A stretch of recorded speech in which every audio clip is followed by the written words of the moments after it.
Satodyan Bratasena ampuh poleng sang pintulu ati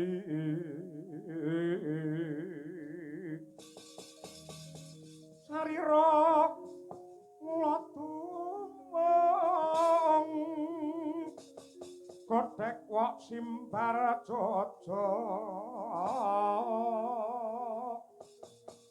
yen ngendika kumaleger kaya guntur kadang panenggak Pandhawa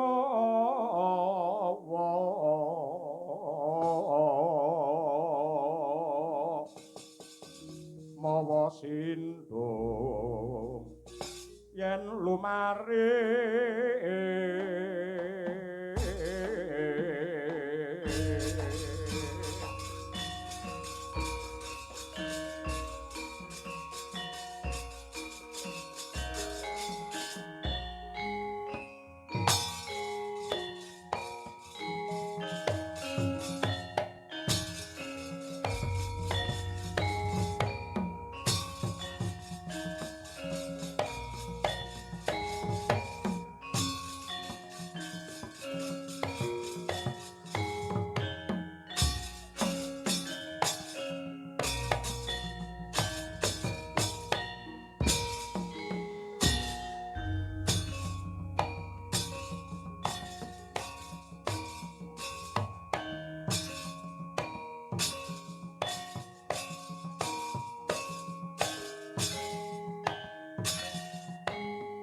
kadek nyoba ngaluhur dasar kakak warnanipun Kanjeng Sri Narapati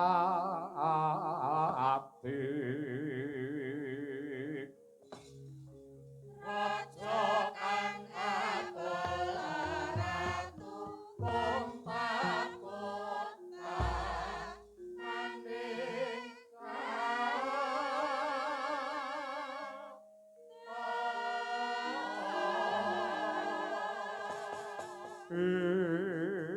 Dalah. Ora pangling iki anakku lanang Seta Buminjaya. Nun inggih kasinggihan Paman Patih Kincaka sembah pangabekti kula mawantu-wantu katur. Ya, ndak tampa gawe bombong ing rasa. Kepiye kabul kawusanane nalika semana? Pun paman wis minta kelawan ingkang Rama Sri Bagindo Matswapati supaya dianakake adu jago menungsa ingkang mapan ana ing alun-alun negara Wirata lan ndak temtokake dina iki adu jago kudu diwiwiti. Apa kira-kira Wirata wis antuk jago? Nun inggih paman. Awit saking berkah pangestu jengandika Paman Patih Kincaka kula sampun kelampahan milih jago. Endi jagone? Ingkang mapan wonten sakwingking kula menika jago kula. Gagah gedhe dhuwur inggih. Bocah ngendi kuwi?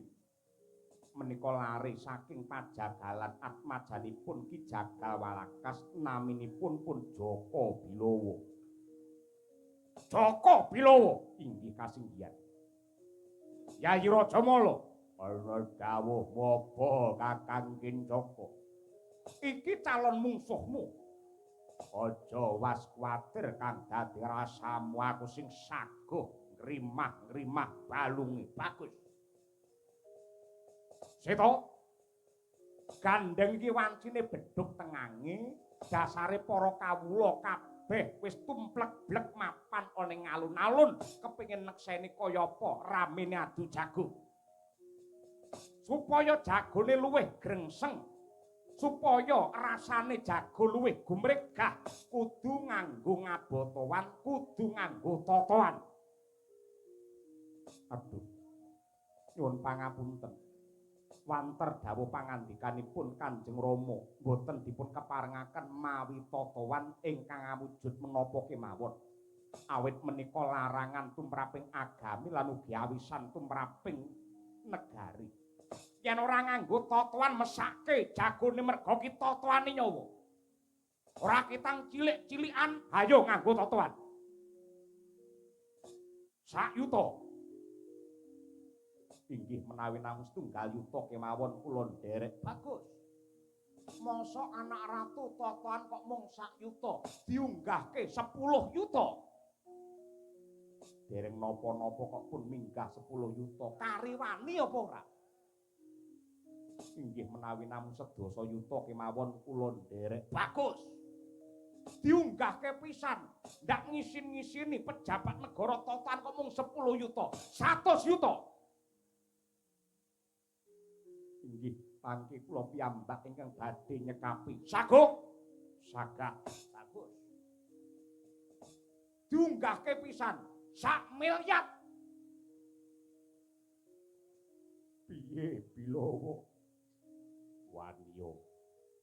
Aja mingkrang-mingkring waniya. Totoane 1 miliar. Aja wedi piye aku rene iki sanguku mung 20. Tak totoane nyawaku cetha lamun to Kincaka lan andhane arep ngrusak marang bebener arep ngrusak lawan kautaman. Aja impas-impis jagone wani botoe kaya ngono. Inggih kula nderek unggahke meneh 1 triliun. Inggih nderek praon. Nderek diketokne pisan dipantokne pisan. Bur manuk tegesipun kados pundi? Upamane jagoku si Rajamala sing kalah dalam kepatihan Kencapura sakwutuhe bakal ndak aturake marang Sinuwun Prabu Matswapati yen perlu tak tambahi guluku. Ning kasa balene nganti jago Wirata sing kalah Koko Prabu Matswapati kudu lunga ngadeg ora kena nggawa bondo sing tegese kraton Wirata dadi darbeke Kincaka. Rada montap lireke netap duka yayak sinipe aja bang mawing wengis netra kocak ngundar andir. Aduh kok kados mekaten paman. Kriwikan dados grojokan perkara sepele kok dadi gawe. Wong guyonan tan wurunga badhe dados tangisan. Sing andika mentala ora perlu ngrembug mentala utawa ora. Sing baku dilakoni kuwi lan kudu saguh tumrap apa kang dadi dawuhku. Totoane Burmano tak tetepake ripalungguhan iki lan enggal diwiwiti adu jago liyane jago mudhun saka panggung.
Lakuning angin ukuragraning ngaraka